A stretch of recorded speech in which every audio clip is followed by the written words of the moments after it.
चलिए अगली खबर का रुख कर लेते हैं। खबर आपको देहरादून से ही बता रहे हैं, जहां वन्य जीवों का पर्यटक कर सकेंगे दीदार। 5 महाद्वीपों के वन्य जीवों का दीदार कर सकेंगे। वन्य जीवों के लिए विशेष बाड़े बनाए गए हैं। ज्यादा जानकारी ले लेंगे, हमारे साथ सोनू लगातार जुड़े हुए हैं।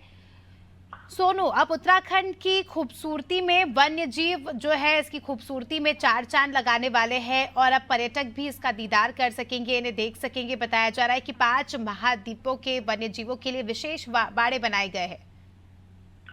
अब देखिए, ये इस लिहाज से वन्य जीवों के लिहाज से और खास तौर से जो घायल वन्य जीव हैं, जो दूसरे प्रांतों के भी घायल वन्य जीव हैं, उनके लिहाज से हम इस खबर को महत्वपूर्ण कह सकते हैं, क्योंकि अलग अलग प्रजाति के जो वन्य जीव हैं, खास तौर पर उनके लिए जो उत्तराखंड का कुमाऊं का क्षेत्र है, कुमाऊं का जो हल्द्वानी है, हल्द्वानी जनपद नैनीताल का एक शहर है और इसको कुमाऊं मंडल का प्रवेश द्वार भी हम कहते हैं। तो इसमें गौलापार का जो क्षेत्र है, वहां पर एक चिड़ियाघर और इसके साथ साथ जो वन्य जीव है उनके लिए एक हॉस्पिटल और इसके साथ साथ जो वाइल्ड लाइफ रेस्क्यू सेंटर है उसको बनाए जाने की बात कही जा रही है।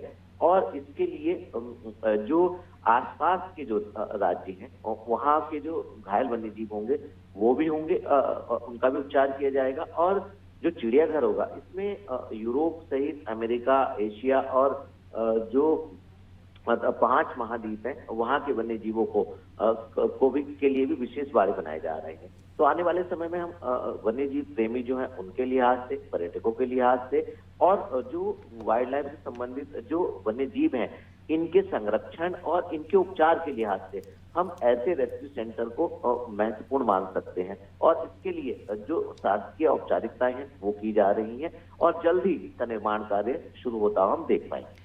बिल्कुल सोनू, ये जो इसमें जीव आएंगे, बताया जा रहा है कि अलग अलग महाद्वीपों से यहाँ पर जीवों को रखा जाएगा, तो कौन कौन से वो जीव होंगे?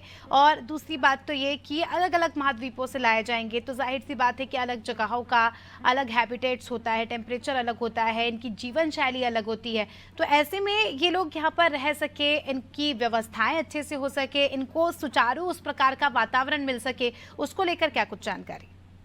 देखिए अस्मिता, ये बहुत महत्वपूर्ण सवाल आपका है, क्योंकि अफ्रीका हो, ऑस्ट्रेलिया हो, यूरोप हो या अमेरिका हो या एशिया के अन्य क्षेत्रों में जो पाए जाने वाले जीव हैं, जब वो यहाँ होंगे तो निश्चित तौर पर आपने स्वयं इस बात को कहा है कि जो भी अलग अलग क्षेत्र के, अलग अलग मौसम के, अलग अलग प्रजाति के जो वन्य जीव होते हैं उस लिहाज से व्यवस्थाओं को सरकार को तैयार करना होगा और उसी लिहाज से इसका प्रारूप तैयार करना होगा। और इसके लिए चूंकि केंद्र की भी अनुमति होती है और केंद्र ने इसके लिए धनराशि भी जो है वो अब मुक्त कर दी है। तो ऐसे में इसको ध्यान में रखते हुए व्यवस्थाओं को शुरू किया जाएगा और जो निर्माण कार्य उसी के अनुरूप बनाए जाएंगे और खास तौर पर इन तमाम पहलुओं को ध्यान में रखते हुए आगे के कार्यों को आगे बढ़ाया जाएगा। बिल्कुल, अभी देखने वाली बात होगी सोनू की कब तक इनका काम पूरा होता है। और जाहिर सी बात है कि खूबसूरती यहाँ पर इस प्रदेश की ओर बढ़ जाएगी और पर्यटकों को भी अलग नज़ारा